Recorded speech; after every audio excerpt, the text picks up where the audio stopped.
Estamos estudiando el Evangelio de Mateo, concretamente la Gran Comisión, Mateo capítulo 28, versículos 16 al 20.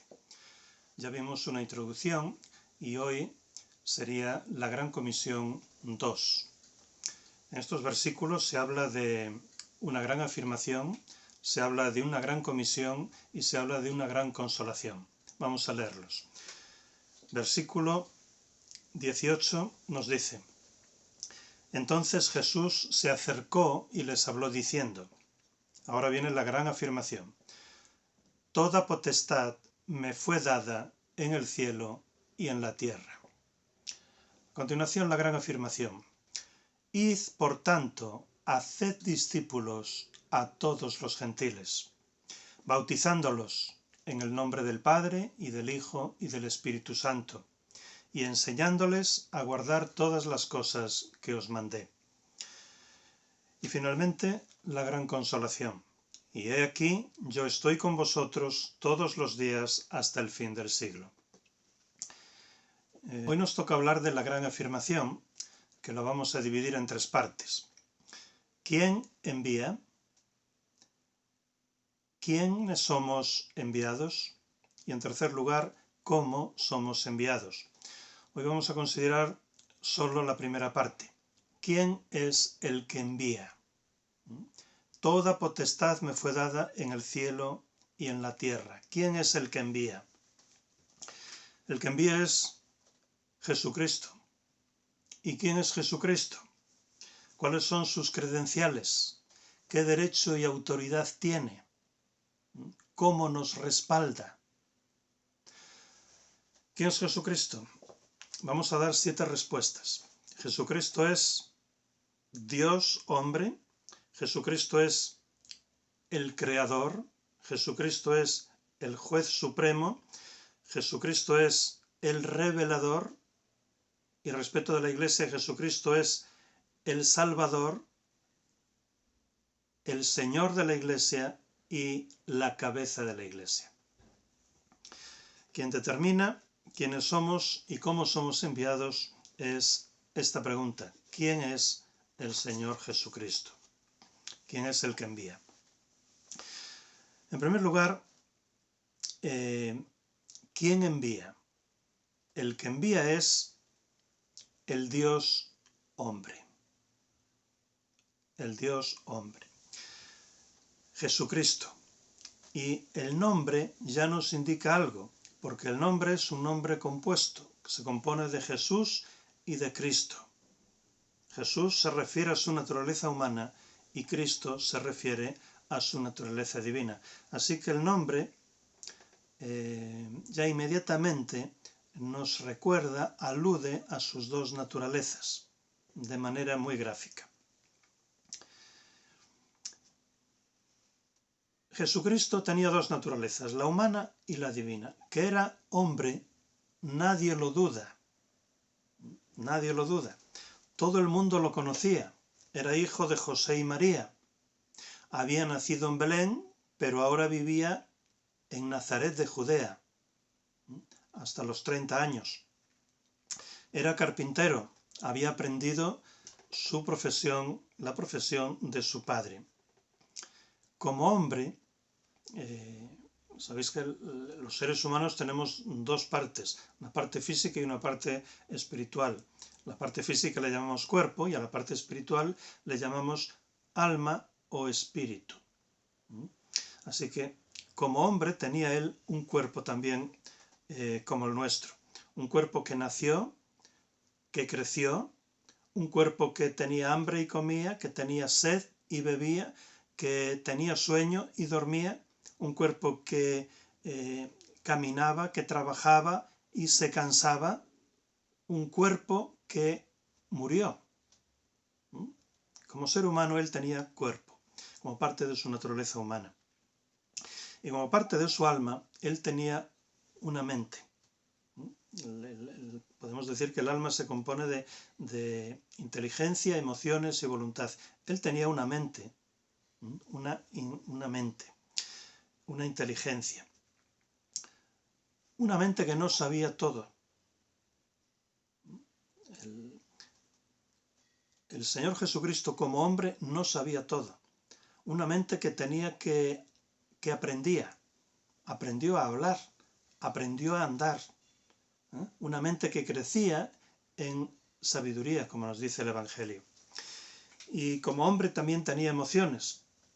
Se entristecía, se turbaba, se angustiaba,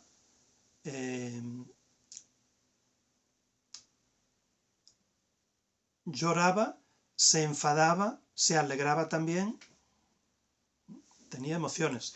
Y como hombre, en parte de su alma, pues también tenía voluntad. Una voluntad con la que obedeció al Padre fielmente. Y con la que firmemente se dirigió hasta la cruz. Así que el Señor Jesucristo, nadie lo duda, ni antes ni hoy, era un hombre. Tenía una naturaleza humana. Pero, este pero es importante, también tenía una naturaleza divina. Lo que le daba valor a la persona de Jesucristo, más que su naturaleza humana, era sin duda su naturaleza divina. Como Dios era eterno, era omnipotente, omnipresente, omnisciente, ostentaba todos los atributos divinos.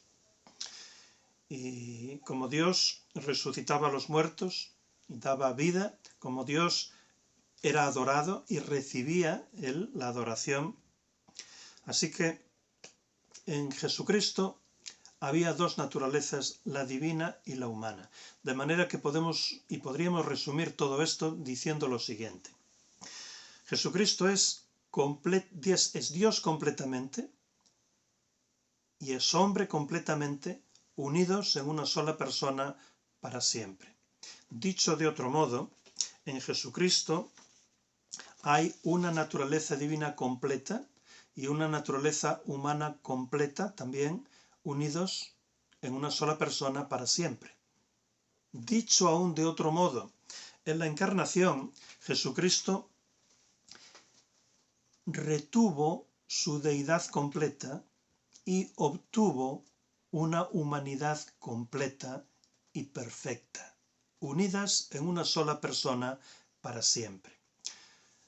Hasta tal punto que podríamos decir, entre comillas, que con la encarnación la segunda persona de la Trinidad se enriqueció, entre comillas, con la naturaleza humana, que no tenía hasta entonces y que tendrá ahora por la eternidad. Así que, ¿quién envió? En primer lugar, envió el Dios hombre. Aplicación.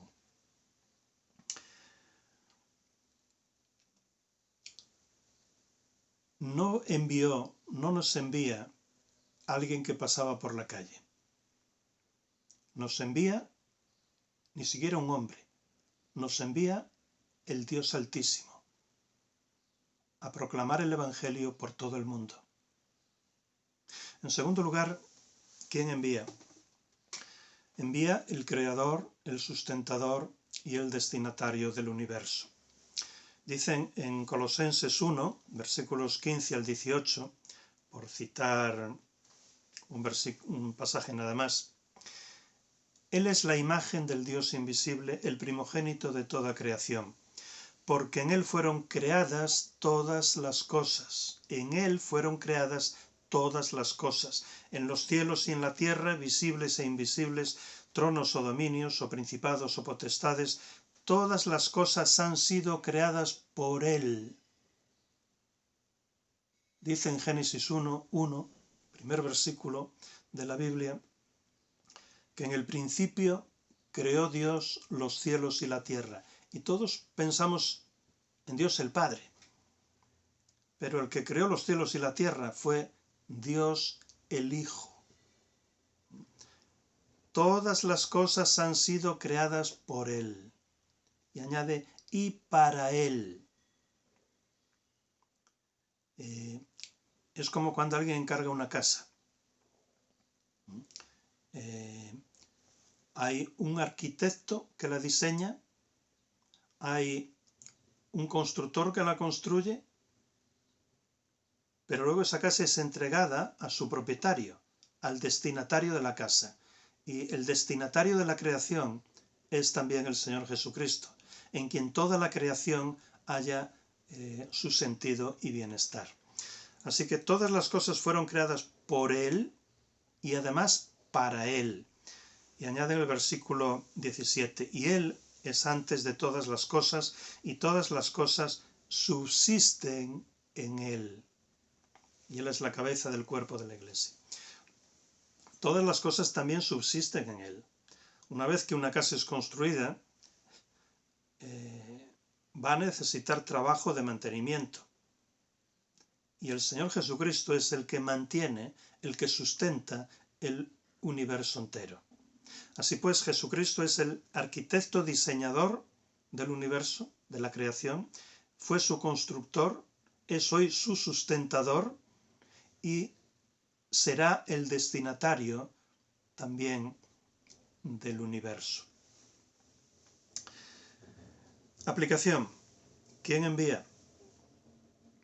Nos envía el Creador, el sustentador y el destinatario del universo, el propietario de toda la creación.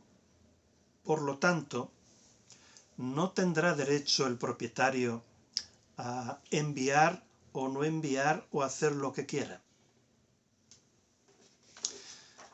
El hombre fue creado para Dios. Por tanto, no es libre en el sentido de vivir aparte de Dios, de espaldas a Dios, ignorando a Dios, ajeno a Dios. No es libre para eso. Eso precisamente sería la definición del pecado. Pecado es vivir de espaldas a Dios, ajeno a Dios, sin querer saber nada de Dios. Eso sería, ¿cómo podríamos definir el pecado? En tercer lugar, ¿quién nos envía? Nos envía el juez supremo del universo.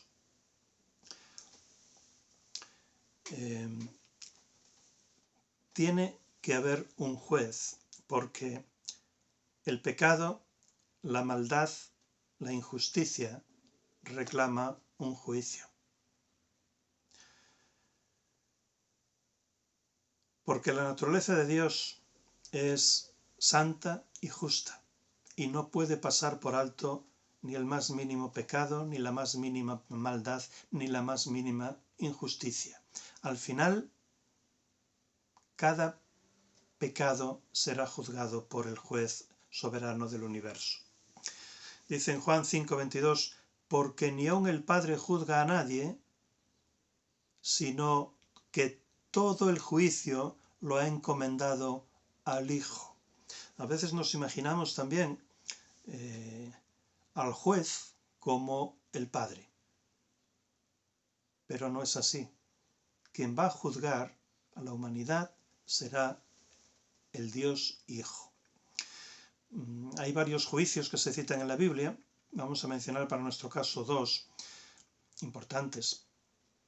El juicio final, el juicio del gran trono blanco que tiene lugar al final de la historia, tal y como la conocemos, en el que comparecerán todos los inconversos, todos aquellos que vayan a ser destinados al infierno, y serán juzgados para demostrar fehacientemente que todos ellos son condenados justamente, y para juzgar todas y cada una de sus obras,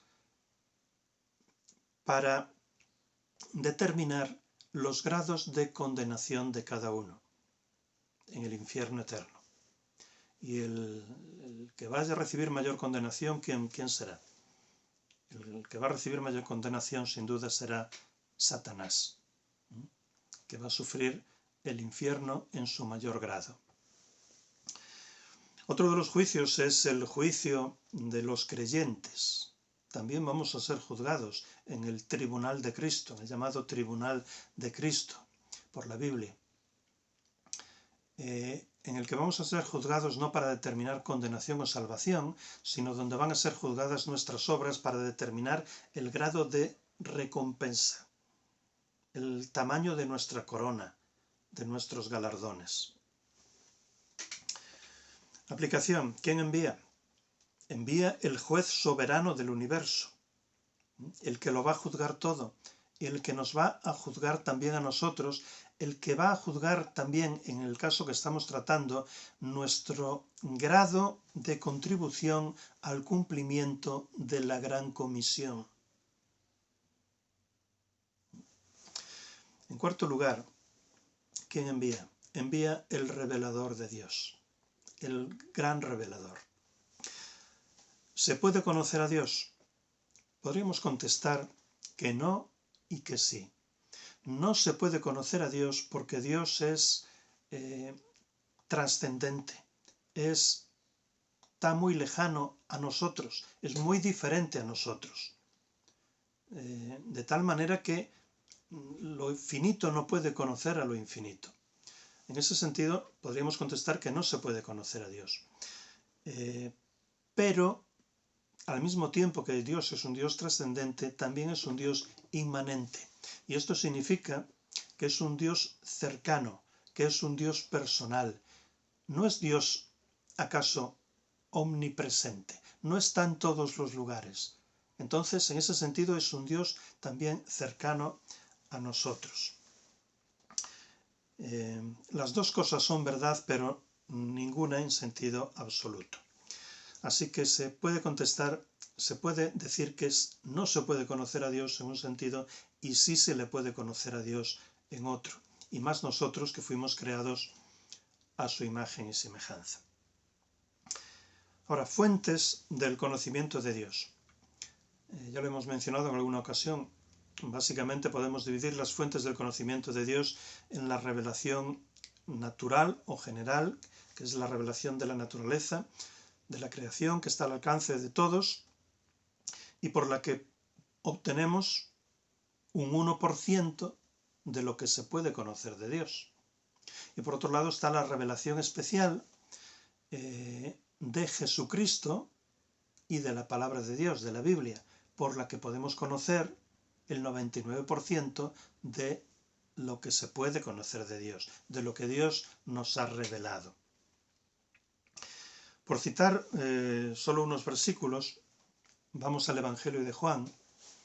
Dice en el versículo 1 del Evangelio: en el principio era el Logos, y el Logos estaba con Dios, y Dios era el Logos.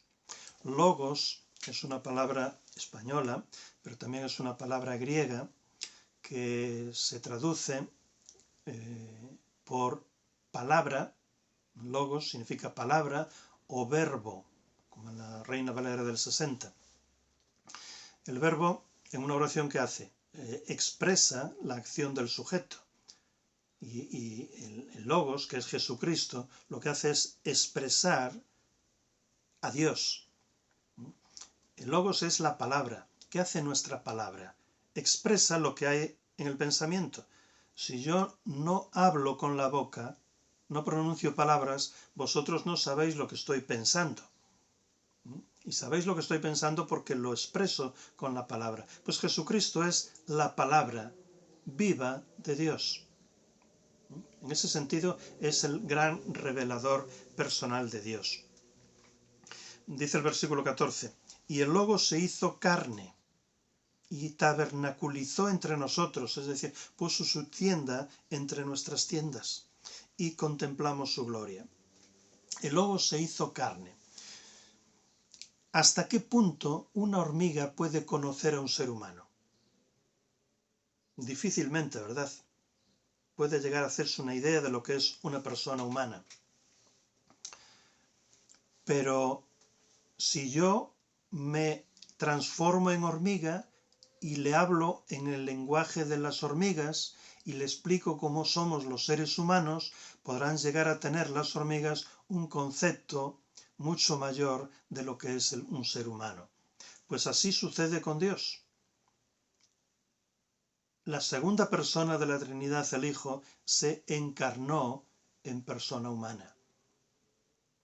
Y es verdad que se encarnó para morir en la cruz en nuestro lugar, pero también lo hizo para revelarnos a Dios y las cosas fundamentales de nuestra existencia. Y dice en el versículo 18, nadie ha visto jamás a Dios. El unigénito Dios que está en el seno del Padre, Él lo explicó. Él lo explicó. En el griego, la palabra esa es exegeomai, de donde viene la palabra española exégesis, que significa explicar, interpretar. En ese sentido, exégesis tiene un prefijo ex, que significa sacar, extraer. Y en ese sentido, Jesucristo, el Hijo de Dios, lo que hace es hacer la exégesis de Dios, hacer la exégesis del Padre. Es decir, extrae del Padre y nos lo comunica a nosotros.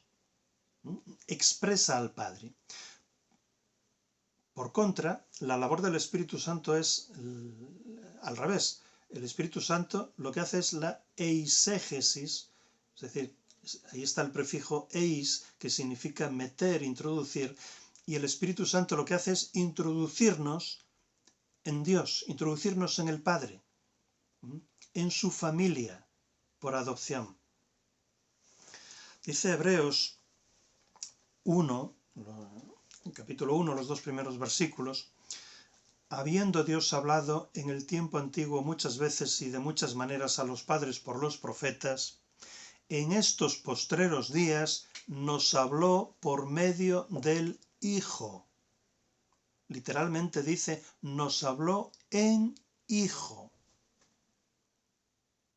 No nos habló no nos está diciendo que nos habló con palabras, nos está hablando que nos habló en Hijo, en la persona del Hijo, porque el Hijo de Dios encarnado era la palabra viva, no escrita sino viva, de Dios. Y de manera que podríamos, bueno, y luego en Juan 14:6 también dice, famoso versículo que todos conocemos, Jesús dijo, yo soy el camino, la verdad y la vida, nadie viene al Padre sino por mí. Yo soy el camino, la verdad y la vida. Jesucristo es la verdad. Él es el revelador de Dios, pero nos está revelando la verdad, porque hay otras muchas revelaciones. Satanás también es capaz de revelarnos cosas, pero Jesucristo revela la verdad. Él es en sí mismo la verdad.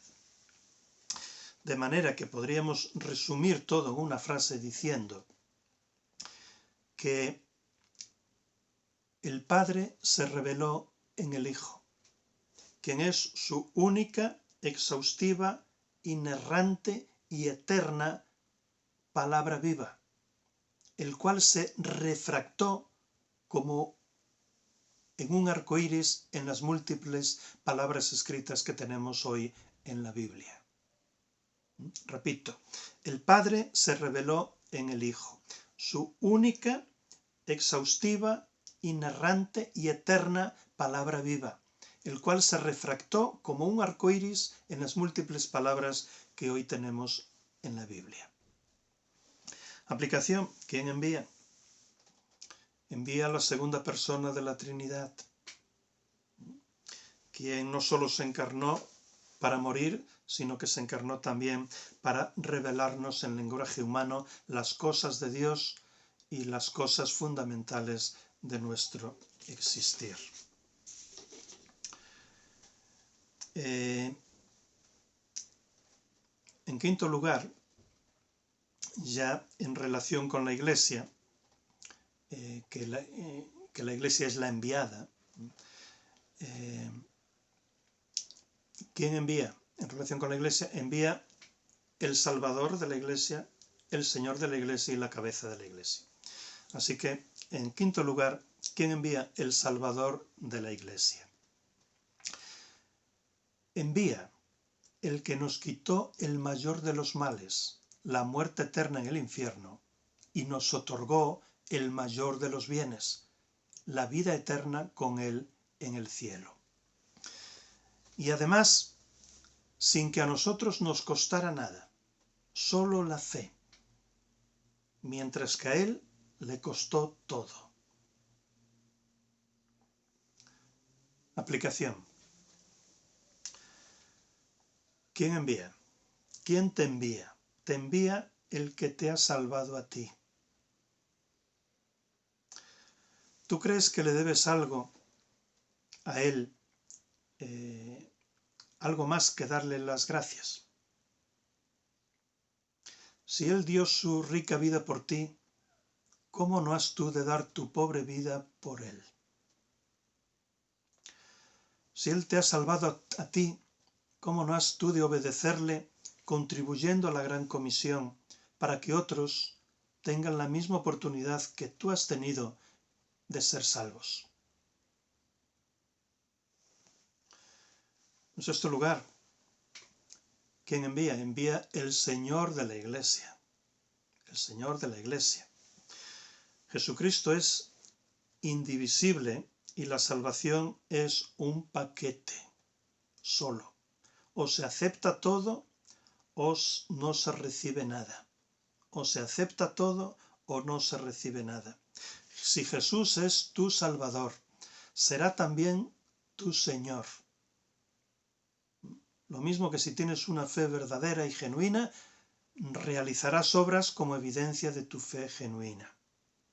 El estilo de vida de un cristiano, su forma habitual de vivir, es sometido al señorío de Cristo.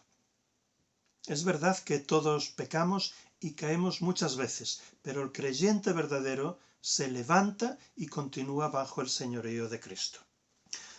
Aplicación, ¿quién te envía? Pues te está enviando el Señor de la Iglesia, te está enviando tu Señor. La Gran Comisión es uno de los grandes mandamientos para la Iglesia, es uno de los grandes mandamientos. Por tanto, si eres salvo, estarás contribuyendo de alguna manera al cumplimiento de la Gran Comisión.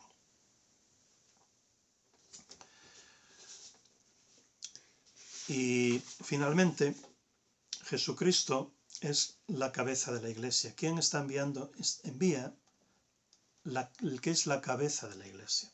Dice en Colosenses 1:18, que ya citamos, Él es la cabeza del cuerpo de la Iglesia. Y cabeza en la Biblia siempre significa autoridad sobre. Autoridad. Autoridad es el derecho a mandar e imponer la voluntad. Es el derecho a ser obedecido. Podemos clasificar la autoridad en autoridad coercitiva y autoridad no coercitiva. La autoridad coercitiva es cuando se tiene el derecho de imponerla por la fuerza, y no coercitiva cuando se tiene autoridad pero no el derecho de imponer esa autoridad por la fuerza. Ejemplos de autoridad coercitiva: la policía, dice la Biblia que no en vano lleva la espada; los jueces, los padres sobre los hijos, los profesores sobre los alumnos, los jefes sobre los subordinados, los gobiernos sobre los gobernados, los oficiales sobre los soldados, los árbitros sobre los jugadores. El árbitro de fútbol tiene autoridad sobre los jugadores. Si el jugador no obedece al árbitro, el árbitro lo puede expulsar. Así que se dan muchos casos de autoridad en nuestra sociedad que es coercitiva. Ahora, la autoridad puede ser no coercitiva, por ejemplo, en el caso de los maridos sobre sus esposas. Esa no es una autoridad coercitiva. La esposa debe de someterse voluntariamente al marido. Nunca por la fuerza. Nunca. En el caso de los ancianos sobre la Iglesia, la autoridad de los ancianos no es coercitiva. La Iglesia debe de someterse voluntariamente a sus ancianos. ¿Cómo es la autoridad de Jesucristo sobre la Iglesia? La autoridad de Jesucristo sobre la Iglesia hoy no es coercitiva tampoco.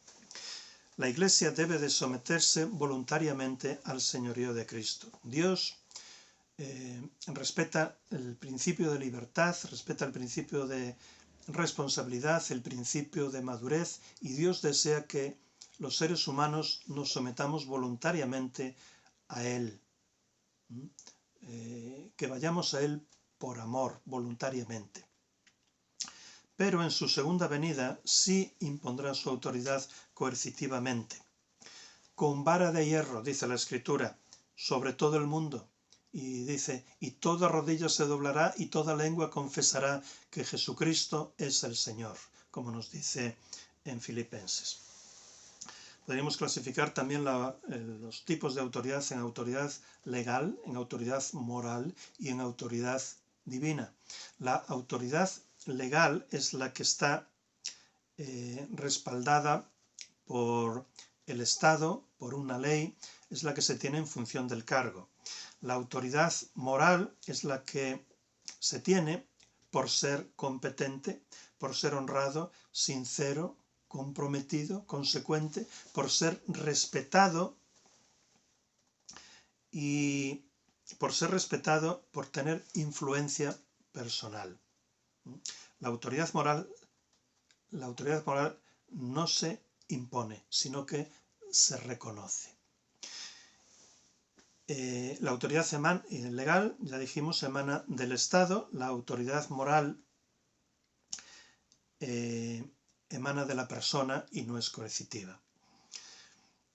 La autoridad divina es la autoridad que es propia de Dios.